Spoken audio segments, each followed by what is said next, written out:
Hello बच्चों, कैसे हैं आप। उम्मीद करती हूँ आप बढ़िया और एकदम मज़े में होंगे। तो आइए बच्चों, बहुत अच्छी रोमांचित करने वाली कहानी पढ़ेंगे जिसका नाम है अभ्यास। ये कहानी हमें अभ्यास के महत्व को समझाती है कि अभ्यास का हमारे जीवन में महत्व है। अभ्यास करेंगे तो जीवन में सफल अवश्य होंगे। सबसे पहले इस अध्याय में आने वाले कठिन शब्द जान लेते हैं।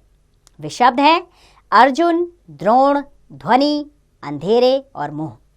तो बच्चों, इन शब्दों का उच्चारण आप सही तरीके से कीजिए और इनके लेखन का अभ्यास करिए। आइए हम अपने अध्याय को शुरू करते हैं। तो बहुत समय पहले की बात है। अर्जुन नाम का एक राजकुमार था। उसके पिता राजा पांडु इसी देश के राजा थे। अर्जुन के 4 भाई और थे। ये पांचों भाई पांडव कहलाते थे और गुरु द्रोण से शिक्षा प्राप्त करते थे, यानी कि ज्ञान प्राप्त करते थे। तो गुरु द्रोण क्या थे? उनके गुरु थे, उनको ज्ञान देते थे। इनके साथ साथ गुरु द्रोण कौरव पुत्रों को भी शिक्षा देते थे, अर्थात गुरु द्रोण पांडव और कौरवों दोनों को शिक्षा देते थे। उनका कार्य शिक्षा देने का काम था। धनुष बाण चलाने में अर्जुन सबसे आगे था। अर्जुन महारत हासिल थी उनको धनुष बाण चलाने में। गुरु उसे जो भी सिखाते वह बड़े मन से सीखता। एक दिन गुरु द्रोण ने अर्जुन को निशाना साधते देखा, यानी उन्होंने देखा कि वो निशाना लगा रहा है। एक के बाद एक अर्जुन ने कई बाण छोड़े। प्रत्येक बाण ठीक निशाने पर लगता देख गुरु अपने आप को रोक ना सके और बोले, वाह वाह अर्जुन, यदि इसी तरह अभ्यास करते रहे, अभ्यास यानी कि किसी कार्य को बार बार करना, अभ्यास करते रहे तो एक दिन तुम्हारा नाम बहुत ऊंचा होगा। तो गुरु द्रोण ने कहा कि अर्जुन, अगर इसी तरह तुम अभ्यास कार्य करते गए तो एक दिन तुम प्रसिद्धि पाओगे। अर्जुन ने गुरु को देख एक बार उनके चरणों में छोड़ा।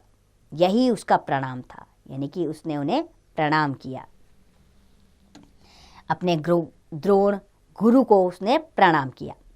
द्रोण फिर बोले, अर्जुन, मैं तुम्हें अंधेरे में बाण चलाना सिखाऊंगा। तुम केवल ध्वनि सुनकर ही बाण छोड़ोगे। ध्वनि यानी कि आवाज सुनकर। उन्होंने कहा, मैं ऐसा बाण चलाना सिखाऊंगा कि तुम आवाज सुनकर बाण छोड़ सकते और वह सीधा निशाने पर लगेगा। गुरुदेव, ऐसा संभव नहीं है।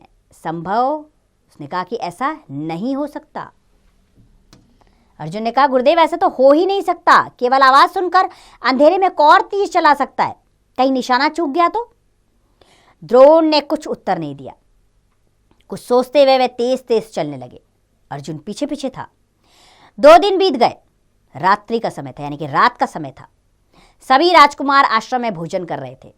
अचानक चारों कोनों पर चलते दीपक बुझ गए, यानी कि जो आश्रम में दिए जल रहे थे वो बुझ गए। पर राजकुमार भोजन करते रहे। भोजन यानी कि खाना खाते रहे। भीम के मुंह से निकली चप चप की आवाज से पता चल रहा था कि वह बड़े स्वाद से खा रहा है, यानी कि उसको खाने में बड़ा मजा आ रहा है। खाना बड़ा उसको स्वादिष्ट लग रहा है। किसको? भीम को। द्रोण ने पूछा, भीम, तुम्हारा भोजन तुम्हारे मुंह में ही जा रहा है ना? भीम ने आश्चर्य से कहा, जी हाँ गुरुदेव। उसने क्या कहा गुरुदेव को कि हाँ गुरुदेव, मेरा भोजन तो मेरे मुंह में ही जा रहा है। अब द्रोण ने अर्जुन से पूछा, अर्जुन, अंधेरा हो गया है, क्या तुम अपना भोजन सीधे मुंह तक ही ले जा रहे हो या इधर उधर तो नहीं?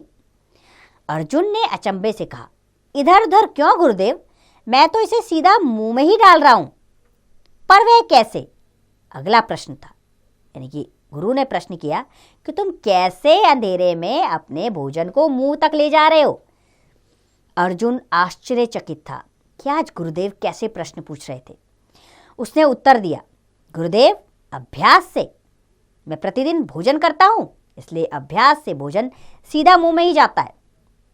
गुरु बोले, ठीक इसी तरह अभ्यास करने पर तुम अंधेरे में भी सही निशाना लगा सकोगे। ध्वनि तुम्हारी सहायक होगी, यानी मदद करने वाली होगी। समझे? तो गुरु द्रोण ने क्या समझाया कि इसी तरह तुम अभ्यास करते रहे तो तुम अंधेरे में भी सही निशाना लगा सकोगे और ध्वनि इसमें आपकी सहायता करेगी। तो बच्चों, ये छोटी सी कहानी ये समझाने का प्रयास करती है कि अभ्यास से किया गया कार्य कभी भी निराशा नहीं देता।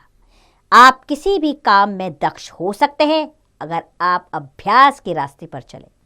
आपसे कोई कार्य नहीं हो रहा तो उससे हट मत जाइए, लगातार उसका अभ्यास कीजिए। एक ना एक दिन आप उसमें दक्ष जरूर हो जाएंगे। तो उम्मीद करती हूँ यह अध्याय आपको अच्छा लगा होगा। अब इसका अभ्यास कार्य आप स्वयं कीजिए।